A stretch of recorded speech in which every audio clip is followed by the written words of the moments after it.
Tere tulemast Tiiu õhturännakute podcasti, kus on jutuks rahulikud teemad erinevate saatekülalistega. Kes soovib täielikult lõdvestuda ja miks mitte magama jääda, siis teie jaoks on kõige lõpus meditatsioon. Mina olen saatejuht Eha Kruus ja minuga on täna siin podcasti stuudios Heiki Mägi, kes on tervisliku toitumise eest kõneleja ja Frillis äpi looja. Tere tulemast, Heiki! Aitäh kutsumast ja väga ilus sissejuhatus. Ma tänan. Et juttu teeme täna soolast, et muidu ju teatakse, et sool on üldiselt ohtlik ja kahjulik, seda ei tohi palju süüa, aga on ka teistsuguseid seisukohti ja nendest me siis nüüd veel kuuleme sinu suust. Aga palun kõigepealt räägi, et mida sa üldse oled teinud ja mis asi on see Frillis äpp ja mida sa siin toitumismaastikul meil oled ette võtnud? No minu taust, ma olen niisugune toitumise vallast toimetanud kuskil 25 aastat, lõpetanud kunagi Tartu Ülikooli füsioteraapia erialal, juba sealt sai mingi sellise pisiku sisse, et seal on väga palju füsioloogiat ja biokeemiat, kõik, mis hästi palju selle toitumise teemaga nii-öelda haakub.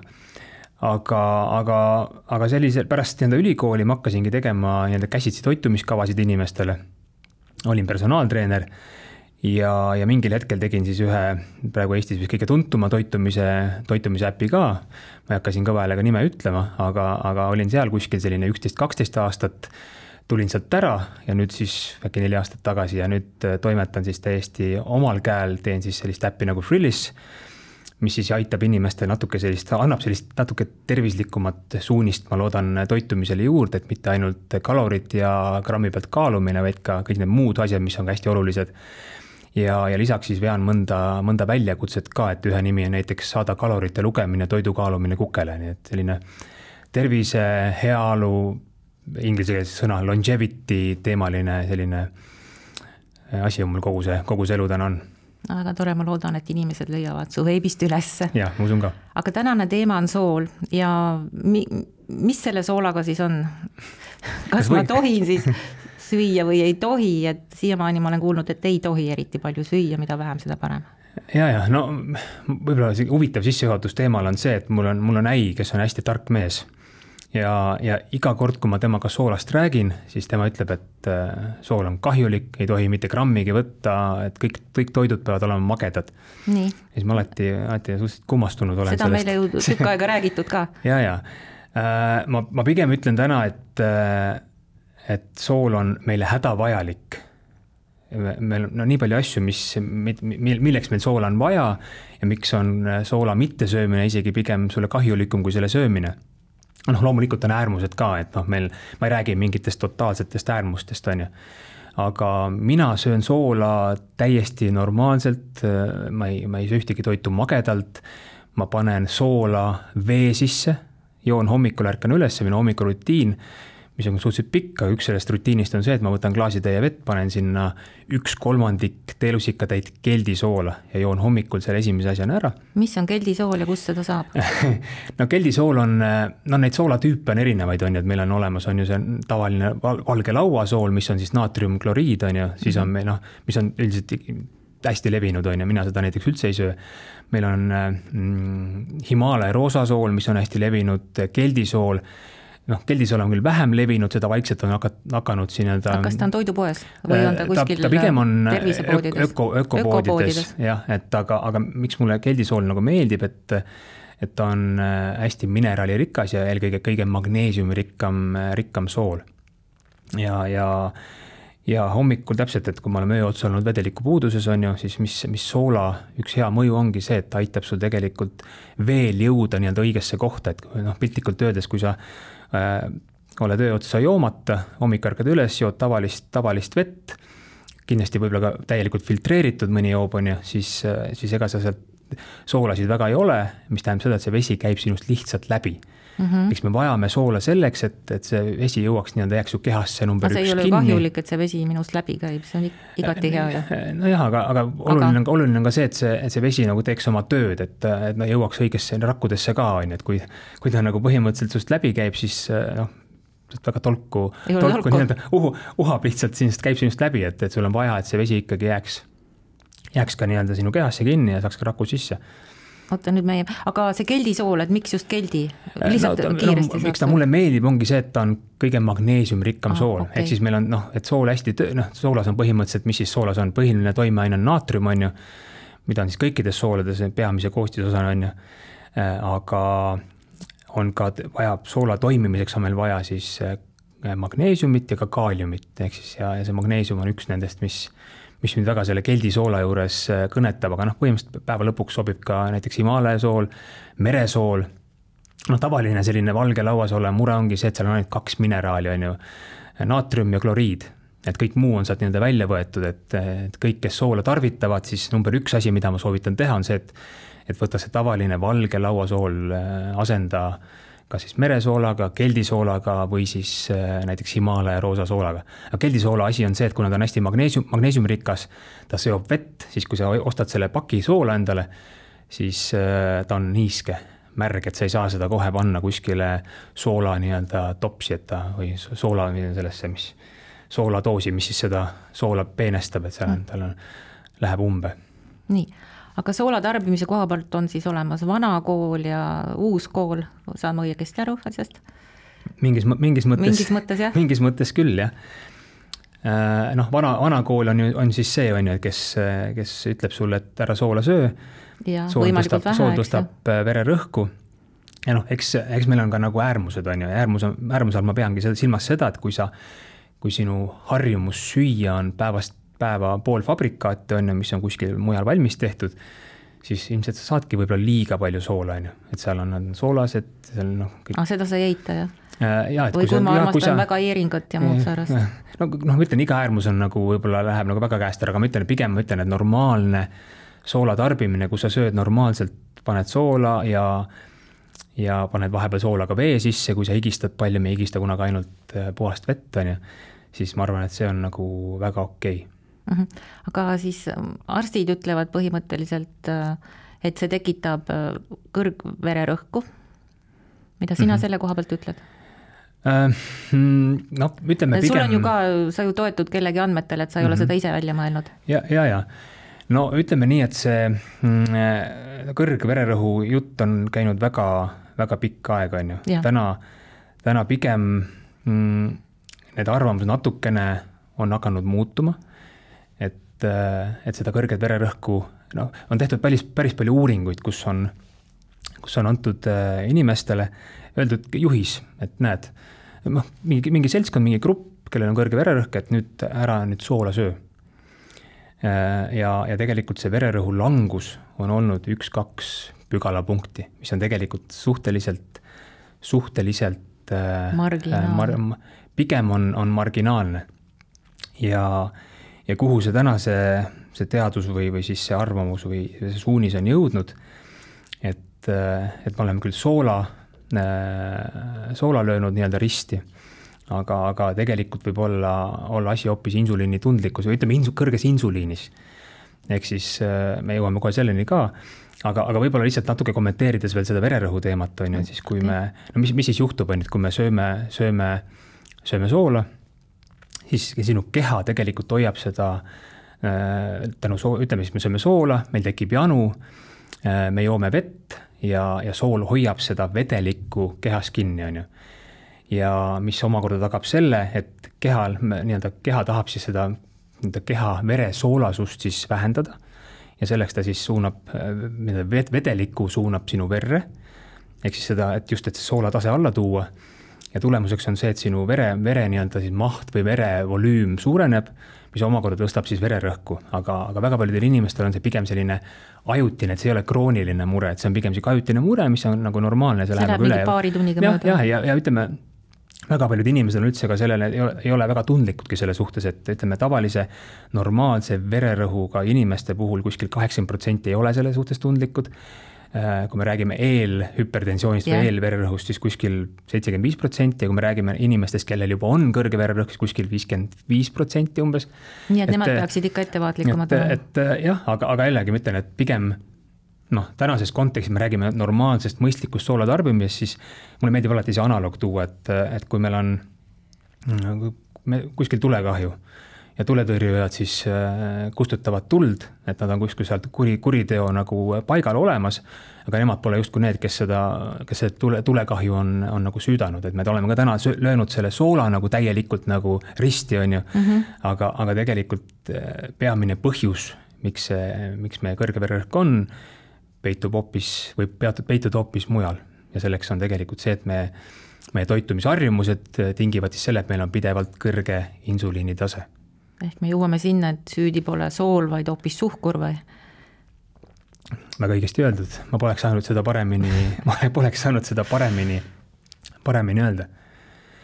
Et kui meil on kõrge insuliin, siis ühest küljest nii-öelda sinu veresooned ahenevad, mistõttu siis vererõhk tõuseb ja kõrge insuliini tase sunnib ka siis neere hoidma rohkem soola kinni, mistõttu jällegi vedelikku tuleb rohkem, vere nii-öelda selline siis veremaht või vere siis volüüm suureneb, mis jälle tõstab omakorda vererõhku. Et kui sul on väga raske vererõhku langetada, siis kui sul on pidevalt kõrge insuliin. Et see on selline, see teadmine, mida väga pikalt ja põhjalikult pole räägitud, mina olen ka tegelikult kasvanud üles seal koolkonnas, kus ainult räägitigi, et sool on number 1 põhjustaja vererõhul, on ju. Seda on kõigile räägitud. Siis täna me oleme mitte ainult soola kontekstis, vaid ka tavalise sellise toitumise kontekstis jõudnud selleni, et ilmselt insuliin on see, millega me peaksime kõige rohkem tegelema. Ja insuliini tundlikkus on vist juba nagu peaaegu epideemia, sest suhkur vaatab meile vastu igast toiduainest, igalt poolt. Jah, et paraku nii on ja võib-olla mis insuliiniga selles samas kontekstis ongi nagu hästi halb ongi, et kui sul insuliin on palju veres, siis kehal on üliraske, ta ei hakka elu sees kulutama või kasutama sinu keha rasvavarusid energia saamiseks, tal on see tema kasutab ikka oma glükoosi või seda suhkrut, on ju. Tegelikult see on meile väga-väga halb olukord, et ja mitte ainult siis, et me sööme, ma ei tea, mingisugust suhkrujooki joome, on ju, aga tegelikult me võime sama efekti tekitada ka endale pealtnäha justkui nagu täiesti tavaliste toitudega, arvates, et need on tervislikud. Et suhkur on tegelikult peidus absoluutselt igal pool.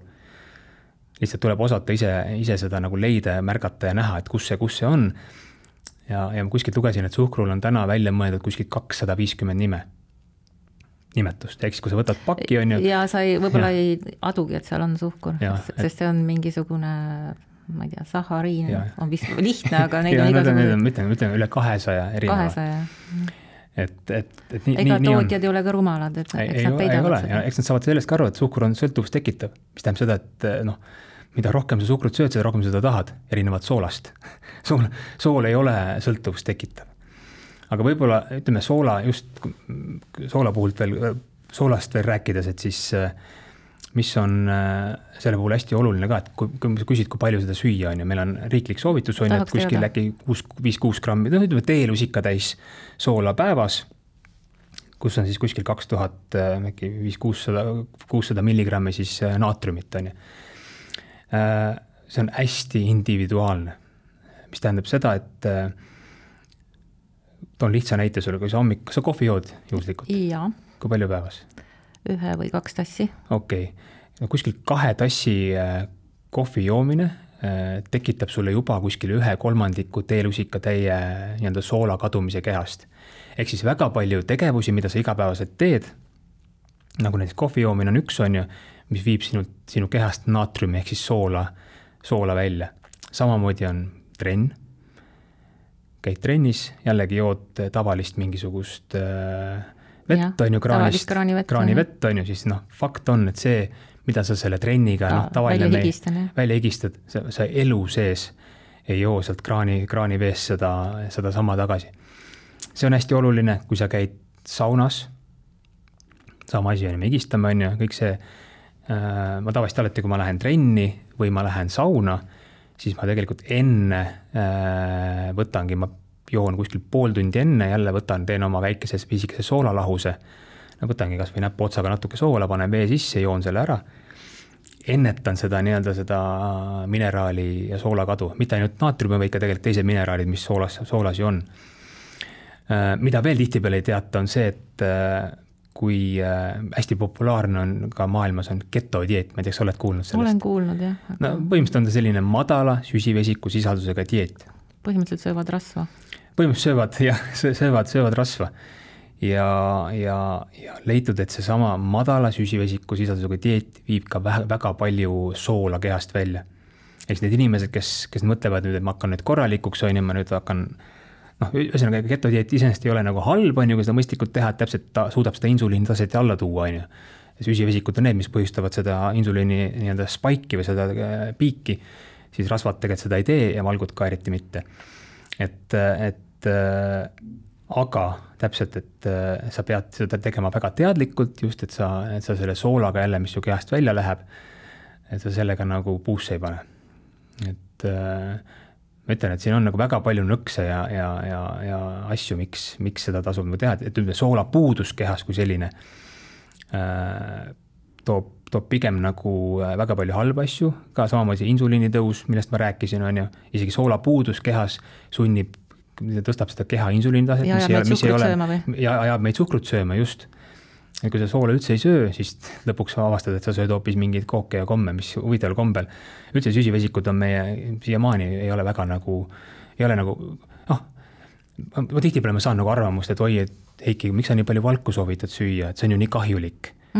Ja siis okei, aga ma ei ole kunagi kuulnud, et keegi nagu vaataks viltu, keegi kommi või kooki või mingeid asju sööb, et see on nagu tavaline kultuuri osa, aga nüüd kui ma ütlen, et söö toidukorraga 30 grammi valku on ju, siis oi, see on nagu, kuule, see on ju nii kahjulik meile. No aga meie nagu... lihased ju tahavad ka saada midagi. Ja. Et jah, see insuliini teema on üks, mida ta põhjustab, ta võib põhjustada sinu südamelöögi sageduse tõusmine, pulsi kiirenemist, sama see erinevad unisused, krambid, kõik see on ju, kui soola liiga elektrolüüdid, mis tegelikult kehast välja lähevad. Neid asju, mida tegelikult soola puudus kehas tekitab, on päris palju. Et ma ei arva, et sa nüüd peaksid hommikust õhtuni võib-olla lusikate viis endale soola sisse kallama, aga see, et sa nüüd oma arsti või doktori soovitusel soola üldse enam ei söö, et see on pigem nagu tegelikult on raske kahjulik. Ka soola mitte süüa, sest seda on ka ju igal pool tegelikult. Jah, sõltub, mida sa sööd, et kas sa teed ise süüa, kas sa ostad poolfabrikaate, ma olen ise selline väga ise söögitegija, et mulle meeldib, mul on toidule väga palju nõudmisi ja ma tunnen, et mitte väga väheseid kohti ja väheseid tooteid poes suudavad seda rahuldada. Ma ei tahaks öelda, et väga äärmuses olen, aga pigem teadlik ja ma üritan ikkagi teha natuke paremaid valikuid. Ühesõnaga hästi teadlik. Aga kui palju sa siis seda soola, see, et mitu grammi, sa ütlesid 6 grammi või? No see on niisugune riiklik, see ei ütle mulle midagi ausalt. Teelusika täis. No ikkagi ei ütle mulle midagi, sest ma söön seda soola ju toiduga, siis ega ma teda ei söögi teelusikaga.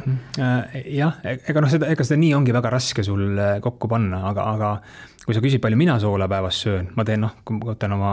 Kuidas sa seda mõõdad?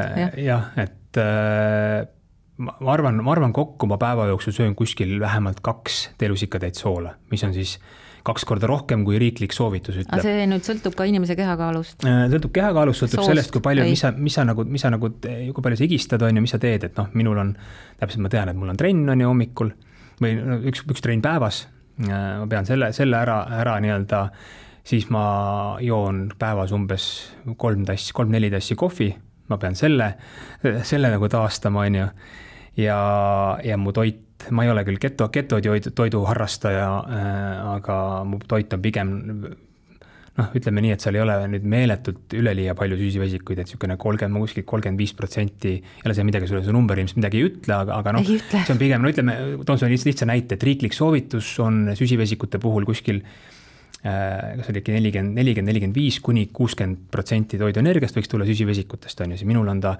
alla selle normi, et ma päeva jooksul nii palju ei söö. Aga muidugi väga seal alumises äärmuses ka ei ole, et ma söön ainult rasva ja valku, et aga sellegi poolest, et ma kuskil 2 korda rohkem kui riiklik soovitus on, kui ma võtan nüüd tavainimese kontekstis on ju, kes kuulab, siis ütleme, see tavainimene on naisterahvas. Jah, naisterahvas, siis minu 60-70 kilone.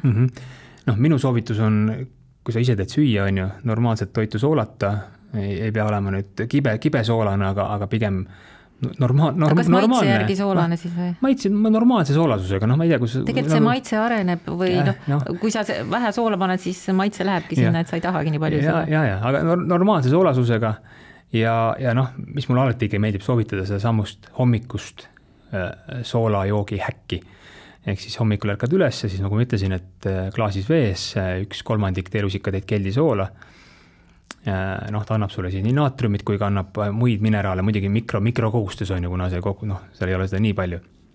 Aga sellegi poolest, et jällegi. Ma ütleks siia vahel, et mul on isegi soolast vett raske juua. Tegelikult mina olengi ennast treeninud selliseks, et ma väga tarvitan soola. Noh, see ei ole nii hull tegelikult. Mõni, kes värskat joob, näiteks mõni joob, ma ei tea, mingit värskat või vitautast, on ju, see on ka siuke hästi tavaline. Mina ei joo seda 2 põhjusel. Üks põhjus on see, et mulle ei meeldi plastik. See on muu teema, millest täna me väga süvitsi ei lähe. Teine on see, et ta on kallis. Mul on endal palju lihtsam seda soolvett teha. Ma võtangi oma vee.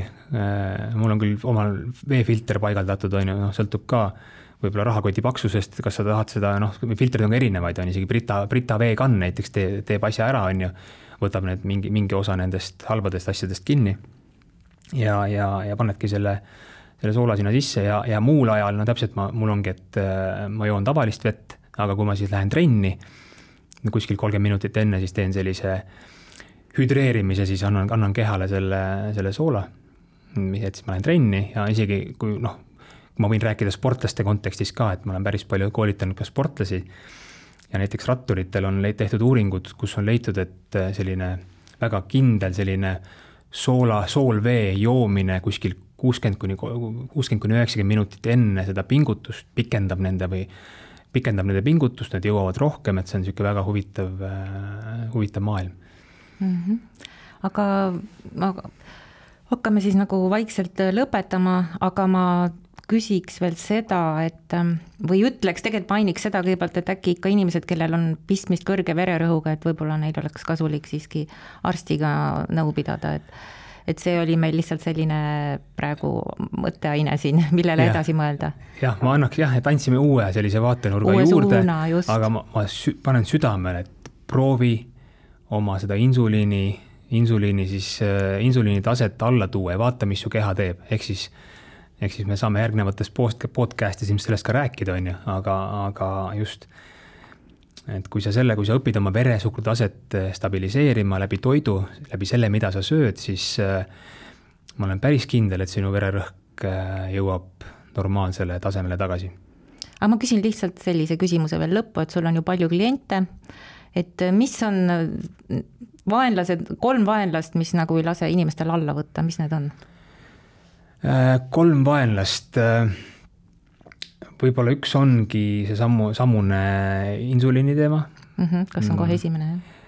Ma ütleks, et see on, kui sa millestki peaks alustama, siis õpi ära, kuidas toitud, milline mõju toitudel on sinu veresuhkru tasemele. Teine on võib-olla selline, mis ei ole otseselt toiduga seotud, aga on selline, mis on hästi palju seotud stressiga, hästi palju seotud unega. On lihtsalt huvitav näide lihtsalt, et on tehtud uuring, et inimesed, kes eelneval päeval kogevad rohkem stressi, järgneval päeval kulutavad vähem energiat. Ja võib-olla 3. asi on võib-olla kui me räägime toitumiskavadest ja ütleme, eks võtan nüüd käsile ennast, on ju, siis hakatakse minu arust see toidukogus, mida inimesed söövad, on liiga väike.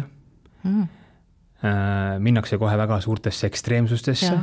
Pigem tuleks jälle ära õppida see, et kuidas seda toitu nii kokku panna, et sa võid sellest kõhu täis süüa, kartmata, et sa oled üle söönud, kartmata, et su insuliin kohe hakkab nii-öelda hullu panema ja kõik muud asjad lahenevad iseenesest.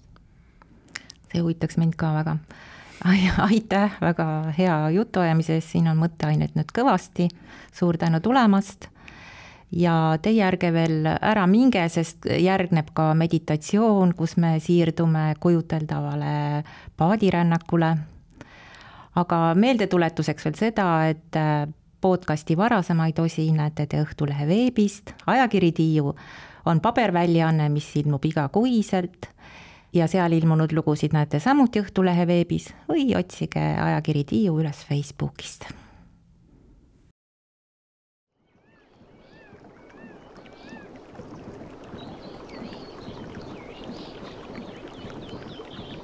Hea kuulaja, kutsun sind endaga kaasa.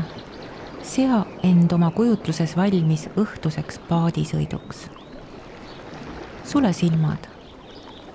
Alustuseks too tähelepanu hingamisele. Püsi oma loomulikus, aeglases rütmis. Sa ei pea midagi muutma. Iga sissehingamine toob su siia hetke. Iga väljahingamine viib sind pisut sügavamale puhkusesse. Kujuta ette, et sa istud väikeses paadis. See on lihtne puust lootsik, täpselt paras mugavaks istumiseks. Paat õõtsub vaikselt rahulikul järvel. On hiline õhtu. Õhk on pehme, soe ja tuuletu. Järvepind on sile nagu klaas. Sellelt peegeldub kuu valgus. Kõik on vaikne. Ainult su paat liigub. Aeglaselt, peaaegu märkamatult. Sa ei aeruta, sa lihtsalt lased paadil triivida. Ilma sihtkohata. Ilma, et sul kuhugi kiiret oleks. Iga väike veevirvendus rahustab sind.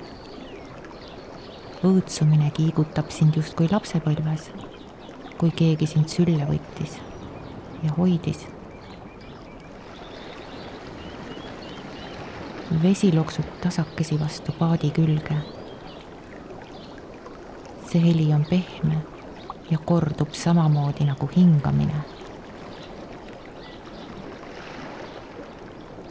Tunneta oma keha. Su õlad on lõdvestunud. Käed toetuvad rahulikult paadi servale. Kael on kerge. Nägu on pehme. Iga lihas võib nüüd puhata. Sellel vaiksel ööl, selles paadis oled sa täiesti hoitud. Vaikus ei ole tühi, vaid täis rahu. Kujutle, et kuu valgus puudutab su nägu. See ei ole külm ega ere, vaid õrn ja leebe. Kuu valgus paitab su otsaesist, su põski, su lõuga. See valgus justkui hajutab kõik, mida sa päeva jooksul pidid endas kandma. Nüüd võid vabaks lasta iga mõtte, mis sind täna külastas. Nad ei pea kaduma kohe. Las lihtsalt riivivad kaugemale. Mida rohkem neid lahti lased, seda kergem on olla.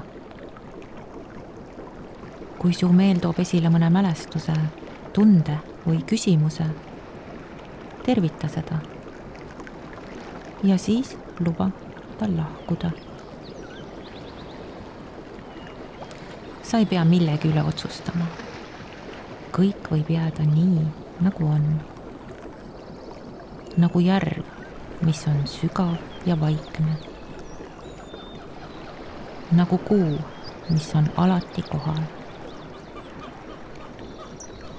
Hinga veel kord sügavalt sisse.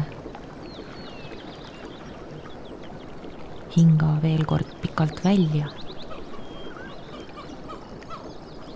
iga sissehingamine toob selgust. Iga väljahingamine viib sind lähemale sügavale puhkusele. Sellel järvel, selles paadis oled sa vaba.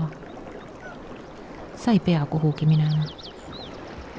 Sa ei pea kellelegi midagi ütlema.